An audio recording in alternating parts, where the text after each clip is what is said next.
July 2, 1944. Dawn breaks through the limestone caverns beneath Cherbourg, France.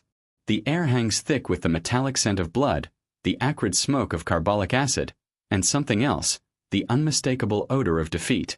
In the depths of these underground chambers, converted hastily into a makeshift hospital, 9 German Red Cross nurses move between rows of wounded soldiers. Their white uniforms, once pristine symbols of medical devotion, now bear the rust-colored stains of 3 weeks spent treating casualties in conditions that resembled medieval surgery more than modern medicine. The sound that would haunt these women forever was not the thunder of artillery above, nor the groans of the wounded around them. It was silence. The terrible silence that followed the last German radio transmission at 0400 hours, when their commanding officer's voice cracked through static one final time. Cherbourg has fallen. You are on your own. Schwester Herta Wist, 24 years old, pressed her back against the cold limestone wall and closed her eyes. She had joined the Deutsches Rotes Kreuz believing in the sacred mission of healing, in the superiority of German medical training, in the righteousness of caring for the wounded soldiers of the Reich. For 3 years she had served with unwavering faith in underground hospitals from Stalingrad to Normandy, convinced that German medicine, precise, methodical, scientifically advanced, represented the pinnacle of medical achievement. Like her 8 colleagues, she had been trained to expect that capture would mean, at best, internment in primitive Allied facilities where wounded German soldiers would receive care inferior to what they could provide themselves. Above their heads, the rumble of American Sherman tanks grew louder. Soon, American soldiers would descend into their subterranean world, and everything these women believed about medicine, about healing, about the very nature of human compassion would be forever altered. The fall of Cherbourg represented more than a military victory for the Allied forces. It marked the beginning of a reckoning that would expose the profound differences between 2 medical philosophies, 2 approaches to human dignity, 2 visions of what it meant to heal. The port city, with its network of underground tunnels and caverns, had been transformed by German forces into a fortress honeycomb with hospitals, ammunition depots, and command centers. For weeks, Wehrmacht medical personnel had labored in these caves with diminishing supplies, watching their carefully rationed morphine dwindle to nothing, their surgical instruments dulled by overuse, their bandages torn into ever smaller strips to treat an endless stream of wounded. German military medicine in 1944 operated under constraints that would have been unimaginable to their American counterparts. The total war economy had stripped medical units of resources that Allied forces took for granted. While American field hospitals received regular shipments of penicillin, that miracle drug that could turn a death sentence infection into a minor inconvenience, German medics still relied primarily on sulfanilamide powder and prayer. Where American evacuation hospitals boasted X-ray equipment, sterilization units, and abundant supplies of plasma, German field medical stations made do with equipment that hadn't been updated since 1939, sterilizing instruments over open flames and rationing morphine with the precision of a quartermaster counting bullets. But it was more than material shortages that defined the German medical experience. The ideology that permeated every aspect of Wehrmacht operations had seeped into medical practice as well. German medical personnel were taught to prioritize resources based on military value, treating those most likely to return to combat first, allocating precious supplies based on rank and potential battlefield contribution. This utilitarian approach to medicine, born from necessity but reinforced by doctrine, created a system where healing was subordinated to military efficiency. The 9 nurses trapped in the Cherbourg caverns had been trained in this system. They had learned to make impossible choices with limited resources, to triage based on strategic value rather than medical need alone, to accept that some wounded would die not because they couldn't be saved, but because saving them would consume resources needed for others deemed more valuable to the war effort. This was medicine as warfare by other means. Scientific, rational, coldly efficient. When the first American soldier descended into their underground hospital, his boots echoing against limestone walls, the German nurses expected interrogation, imprisonment, perhaps even execution. What they could not have anticipated was Staff Sergeant Robert Mitchell of the 4th Medical Battalion, who paused in the entrance to their makeshift ward, surveyed the rows of wounded German soldiers, and immediately began organizing medical supplies. Within minutes, American medics were distributing morphine to groaning patients, regardless of uniform or nationality. Jesus Christ, Mitchell muttered to his corpsman, his voice carrying clearly in the cavern acoustics. "Look at this place. These people have been operating with nothing." He turned to the nearest German nurse, Schwester Elisabeth Kaufmann, and in broken German mixed with English gestures, began asking about patient conditions, medication needs, and treatment priorities. The transformation that began in those first moments would prove more profound than any ideological conversion achieved through propaganda or political indoctrination. It was the shock of witnessing abundance applied without discrimination, medical resources deployed based purely on human need rather than military calculation. When American stretcher bearers arrived to evacuate the most severely wounded German soldiers to proper medical facilities, the nurses watched in stunned disbelief as their former enemies received the same careful handling, the same urgent attention, the same precious medical supplies as any Allied casualty. On July 2, 1944, the 9 German nurses were transported under guard to the 45th Evacuation Hospital near La Cam, France. They traveled in American ambulances, vehicles that seemed to these women like mobile pharmacies, equipped with supplies that exceeded what their entire underground hospital had possessed during 3 weeks of operation. The WC 54 ambulances carried oxygen tanks, plasma units, sterile surgical instruments, and quantities of morphine that represented months of German military medical allocation. But the real revelation awaited them at the American facility itself. The 45th Evacuation Hospital sprawled across the Norman countryside like a small city dedicated entirely to healing. Where German field hospitals were exercises in medical minimalism, extracting maximum healing from minimum resources, the American facility operated on principles that seemed almost profligate to the German nurses. Surgical theaters with electric lighting and ventilation systems, recovery wards with clean white sheets changed daily, pharmacy tents stocked with medications the German nurses had read about in medical journals but never seen in practice. Colonel James Henderson, the hospital's commanding officer, made a decision that would resonate through military medical history. Rather than simply processing the German nurses as prisoners awaiting exchange, he invited them to tour the facility, to observe American medical practices, to witness firsthand how the Allied forces approached the treatment of wounded soldiers, including German wounded soldiers. The tour began in the surgical ward, where German patients captured during the Normandy fighting lay recovering from operations performed by American surgeons. Schwester Wist watched as an American nurse, Lieutenant Patricia Sullivan from Minneapolis, adjusted the blankets of a German Obergefreiter who had lost his left leg to shrapnel. The soldier was conscious, alert, and receiving the same pain medication, the same attentive care, the same prospects for recovery as the American patients in adjacent beds. "We don't see uniforms in here," Lieutenant Sullivan explained through an interpreter, her voice matter-of-fact rather than sanctimonious. "We see patients who need healing." She showed the German nurses the patient's chart, detailed with the same meticulous care given to Allied casualties, documenting medication schedules, surgical procedures, and recovery milestones with no notation of nationality or enemy status. In the pharmacy tent, the German nurses encountered their first close examination of American medical abundance. Pharmacist Captain William Kowalski opened supply cabinets that contained more penicillin than the entire German Army Group B had received during 6 months of fighting. Row upon row of morphine syrettes, plasma containers, sulfanilamide packets, and surgical instruments stretched beyond their vision. When Schwester Kaufmann asked hesitantly about rationing procedures, Captain Kowalski looked genuinely confused. "Rationing," he repeated. "We order what we need, and it arrives. Sometimes we run low on specific items for a day or two, but rationing."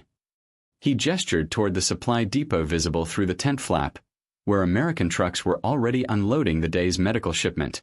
"Our job is to heal people, not count pills." The symbolic object that would remain etched in the memory of all 9 German nurses was a simple white enamel cup, the vessel from which German patients received the same hot coffee, the same clean water, the same nourishing broth offered to Allied casualties. In the scarcity-driven world of German military medicine, such standardized care regardless of nationality represented a luxury that bordered on the incomprehensible. Yet here, American medical personnel distributed these white cups with the same unconscious equality that characterized every aspect of their patient care. Schwester Margaret Schneider, the senior nurse among the German captives, found herself drawn repeatedly to the hospital's blood bank. In German military medicine, blood transfusions were rare.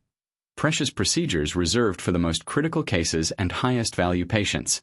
The 45th Evacuation Hospital maintained a blood supply that would have serviced an entire German army group, with multiple blood types available in quantities that eliminated the agonizing triage decisions that had defined her medical service. "How do you decide who receives blood?" she asked the American blood bank technician, Sergeant Anthony Ricci from Brooklyn. Sergeant Ricci consulted his clipboard. "Doctor determines medical need, we match blood type, patient gets transfusion. That's it." He paused, sensing her confusion. Is there another way? The question haunted her. Was there another way?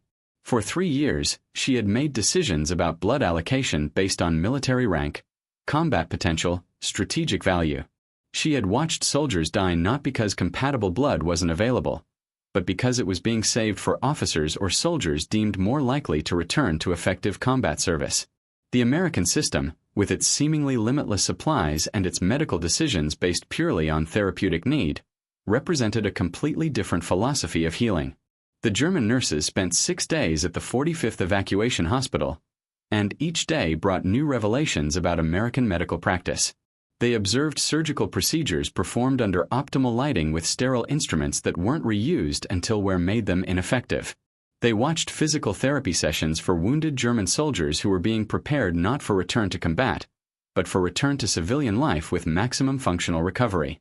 They witnessed the American Medical Corps treating enemy wounded with the same innovative techniques, the same experimental medications, the same commitment to healing that characterized treatment of their own forces. But perhaps the most profound transformation occurred during conversations with German patients themselves. Oberstfreiter Hans Müller, a 22-year-old machine gunner from Bavaria, had been captured with infected wounds that would have meant certain death in German medical facilities stretched beyond capacity. American doctors had not only saved his life with penicillin treatments but had performed reconstructive surgery to preserve function in his wounded arm. "They tell me I will be able to work with my hands again," he confided quietly to Schwester Wist during her bedside visit. "The American doctor, he shows me exercises he explains about the healing. He says."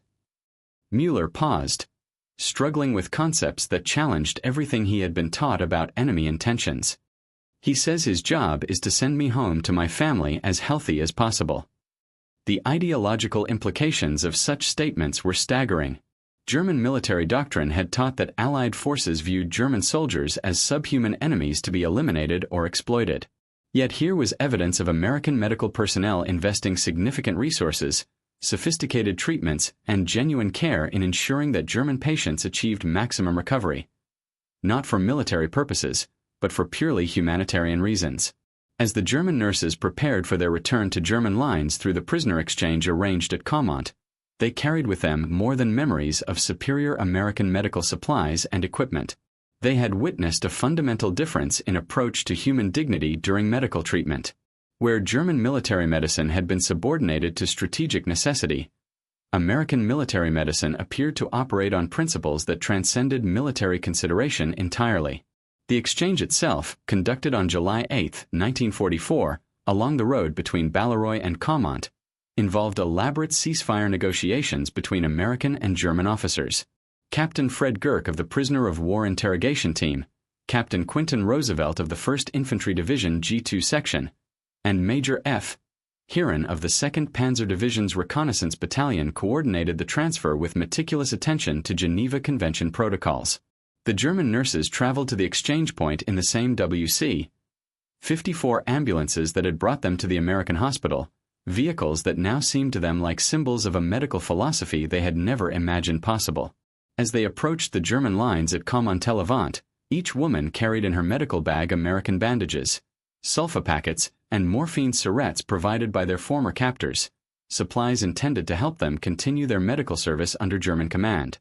But they also carried something far more significant: the knowledge that healing could transcend ideology, that medical care could be divorced from military calculation, that the white enamel cup of human dignity could be offered equally to friend and enemy alike.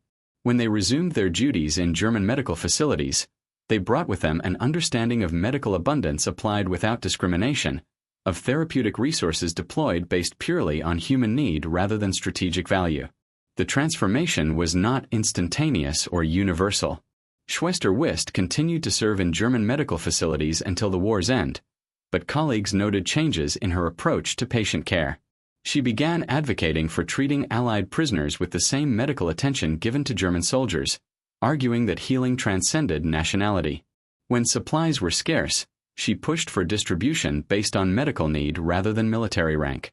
Her white enamel cup, salvaged from the American hospital and carried throughout the remainder of the war, became a personal symbol of medical principles that extended beyond national boundaries.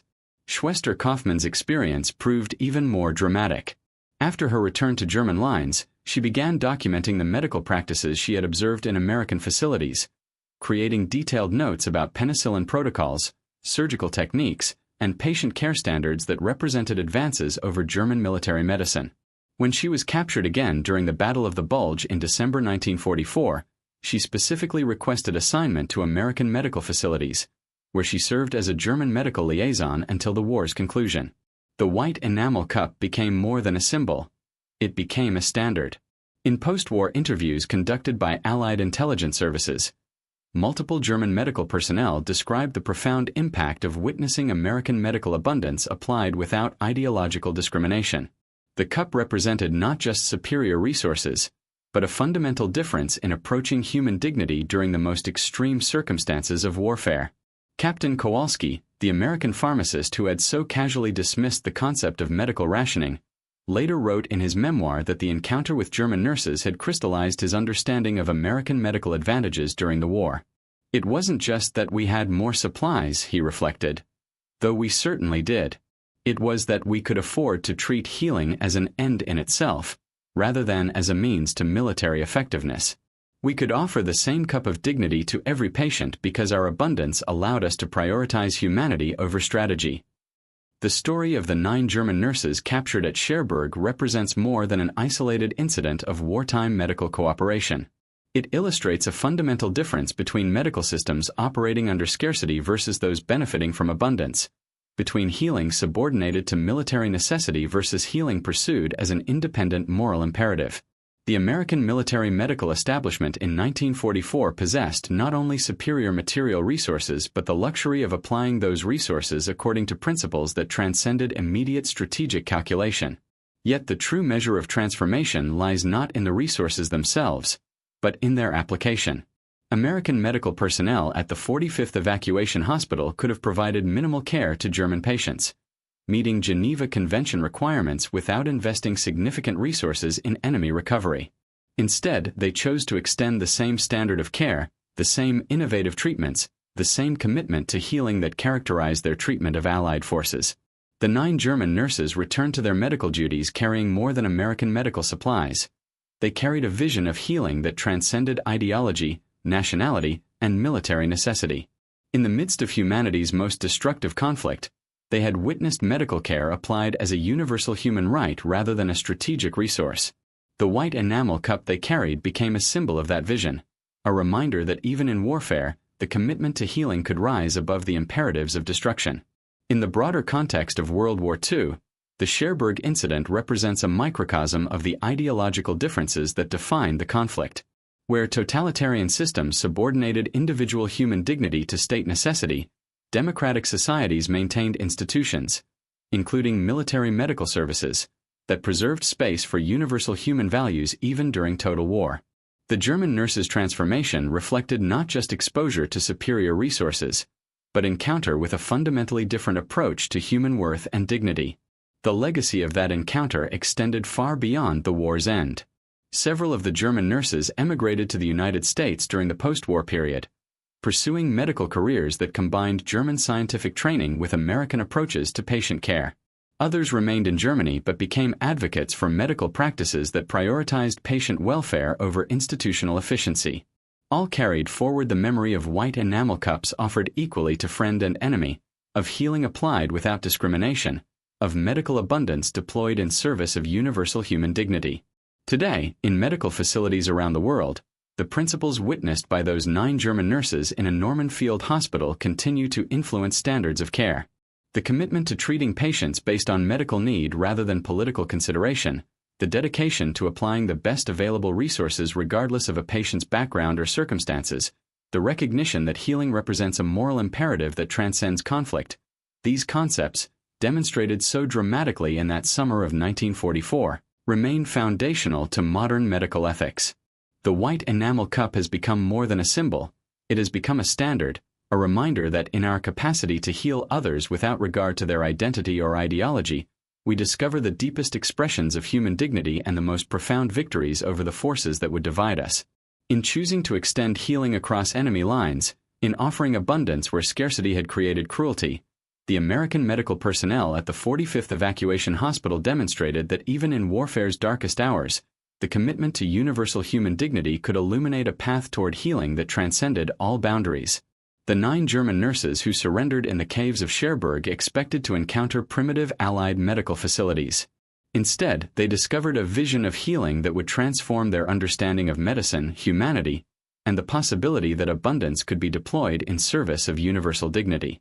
Their white enamel cups, carried forward through the remainder of the war and into the peace that followed, remained symbols of that transformative encounter. Reminders that in our willingness to heal without discrimination, we touch something eternal and indestructible in the human spirit.